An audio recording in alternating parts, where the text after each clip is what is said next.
એટલે રાજા દશરથે નક્કી કર્યું હવે કે રામને ગાદી આપી દેવી છે. વશિષ્ઠ મુનિ આવ્યા છે, ત્યાં બોલાવ્યા છે. મુહૂર્ત પૂછ્યું ત્યારે કીધું રામ જે દિવસે ગાદીએ બેસે ને એ મુહૂર્ત. કીધું નહીં ઓલું.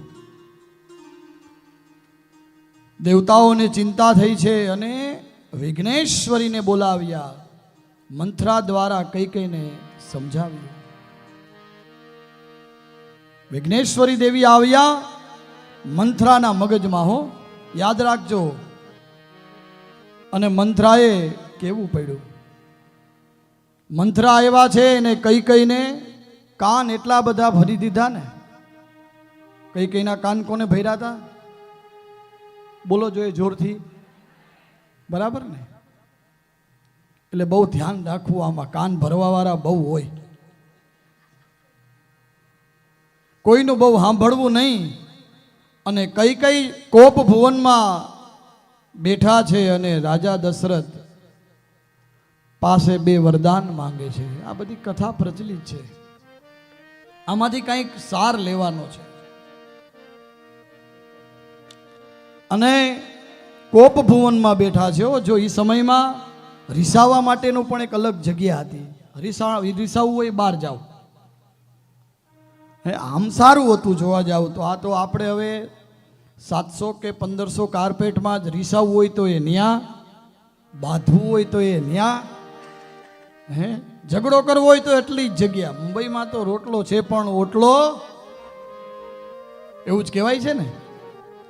ઝઘડો કરવો હોય તો એ આટલી જ જગ્યામાં કરી લેવાનો. ત્યારે તો જો રીસાવા માટે પણ કોપ ભુવન અલગ બનાવ્યું હતું. આપણે અમેરિકામાં છે ને કે તમારે કોઈને પૂછવું હોય રસ્તા ઉપર તો લગભગ કોઈ માણસ ન મળે એમ.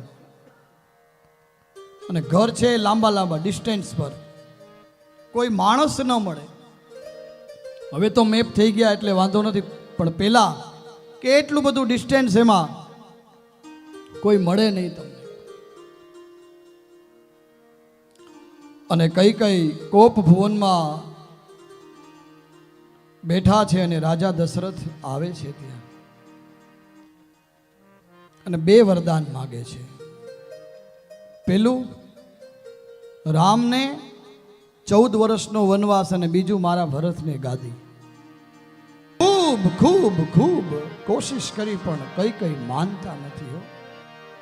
અને આમ તો એવું કહેવાય છે કે સ્ત્રી હઠ, રાજ હઠ, બાળ હઠ અને યોગી હઠ. એ પછી એકવાર જો જીદે ચડી જાય ને એને પાછું વાળવું અઘરું થઈ જાય. એક સ્ત્રી હઠ કરે, એક બાળક હઠ કરે, એક રાજા હઠ કરે અને કોઈ યોગી હઠ કરે. યોગીનો હઠ તમે જોજો ને કાલ સવારે બાવો આવી છે ને. બાવા આમ તો આપણે ને ગીતાજી સંભળાવો તો બાવો થઈ જાય. ઘણા એમ નથી કહેતા કે ગીતાજી સાંભળવા જાતો નહીં તો બાવો થઈ જાય. પછી આપણે પૂછવું પડે તું કેટલા વર્ષે બાવો થયો? હજી નથી થયો, એટલા વર્ષથી સાંભળે છે. એમ સાંભળે કઈ બાવા થઈ જાય? પેલા તમને કદાચ ખબર નહીં હોય, કથા સાંભળવા જતા ને એટલે આપણા વડીલો એમ કહેતા નાના હોય તો તમે જાતા નહીં, હજી વાર છે, હજી વાર છે. મને આ યાદ છે હો, ખરેખરથી. હમણાં ન જવાય, હજી વાર છે તમારે. પછી કાળ આવીને કહેશે કાનમાં તેદી જવાનું. પ્રહલાદજી બોલ્યા છે કે નાનપણમાં પણ ભક્તિ કરાય, નાનપણમાં જ ભક્તિ કરાય.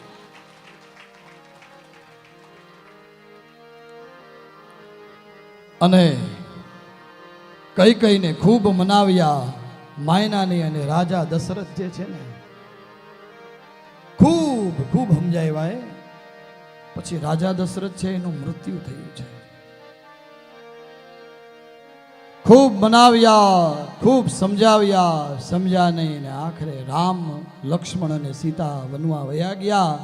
આ બાજુ દશરથ રાજા મૃત્યુ ભાઈમાં છે અને 2 ભાઈઓ મોસાડે છે.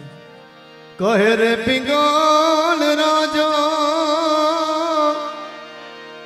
રાણીને સમજાવે મન નહીં રાણીને રાજા મરાવ્યો ગે રે વનનો દે મારા રામને રે રેજી. ખૂબ ખૂબ ખૂબ સમજાવ્યા હે. તમને બીજી વાત કરું, આ આપણે રાજુભાઈની ટીમ છે ને એને માટીનો સૂર કહેવાય. આખાને તાળીઓથી વધાવો બધા. અમારા નારુભાઈ, અમારો રાહુલ અને આ મારો દીકરો માનવ. મેહુલભાઈ મારા મોટા ભાઈ એટલે હું એનો ભત્રીજો થયો ને મારો. આમાં એવું છે ને, મેં તમને સવારે શું કીધું, આ કોઈ બહારના છે જ નહીં, આપણે બધા ઘરના છે. તમને લાગે ને બધાને પોતાનું હોય એવું. અમારે ભાંડુપેશ્વર મહાદેવ મંદિરમાં જ્યારે આપણે જલારામ ભક્ત મંડળે કથા કરી, પછી અમારા મુખ્ય યજમાનને એમ આનંદ થયો એટલો બધો એ કે આપણે એક દિવસ ડાયરો કરવો. ડાયરો એ કે રાજુભાઈને સ્પેશિયલ બોલાવ્યા હતા ત્યાં ભાવનગરથી. અને રાજુભાઈ મુંબઈ સરસ મજાનો ડાયરો કરી ગયા. અને એનો ડાયરો એ પણ આપણી ચેનલ ઉપર લાઈવ છે, તમારે જોવો જ ક્યારેક નિહાળજો. આ માટીનો સૂર કહેવાય. શું કહેવાય? માટીનો સૂર કહેવાય. એટલે આમાંથી તમને તૃષ્ણા જ રહ્યા કરે, તરસ લાગ્યા રાખે કે આ હજી ગાય, હજી અમે સાંભળ્યા કરીએ. પણ મારી ઘડિયાળ ફર્યા કરે. મને જો વાલું લાગતું હોય, હું તો આમે સંગીત પ્રેમી માણસ છું, તો સ્વાભાવિક છે તમને વાલું જ લાગે ને. રાજા મૃત્યુ પામ્યા છે, પછી તો એવું કહેવાય છે સુમંત આવ્યા, રામ વનમાં ગયા, લક્ષ્મણ સીતાજી બધા જ વનમાં ગયા છે. દશરથ રાજાનું મૃત્યુ થયું છે. પછી કેવટનો પ્રસંગ બતાવ્યો છે. કેવટે ભગવાન રામચંદ્રજીને એક પ્રશ્ન કર્યો છે. કેવટ છે ને રામને નદીમાં ફેરવે છે, આમ ઘુમર ને ઘુમર. ત્યારે રામ એમ કે કેવટ હવે ઉતારી દે, હું થાકી ગયો. તો કે 84 લાખ યોનીમાં તમે અમને ફેરવો છો, અમે થાકતા નથી, તમે એક જ રાઉન્ડમાં થાકી ગયા. અને માનવ દેહ છે ને એક જ વાર મળે છે. આ મોકો છે. એટલે તો ગોકર્ણ મહારાજ એના પિતાને આત્મદેવને એમ કહે છે, હે પિતાજી, આ તમને એક ચાન્સ છે, હવે તમારે શું કરવું એ તમારે જોવાનું છે. માનવ દેહ છે ને જે, પછી તો એમાં ઘણા ઘણા ઘણા ઘણા બધા જીવ છે, એમાં આપણી યોનિમાં આપણે જતા હોય. પણ જો એમાં ક્યાંય ન જવું હોય ને, તો શ્રીમદ ભાગવતમ શાસ્ત્રમ કલો કિરેણ ભાષિતમ. મને એમ લાગે છે એ સાંભળ્યા પછી ક્યાંય જવું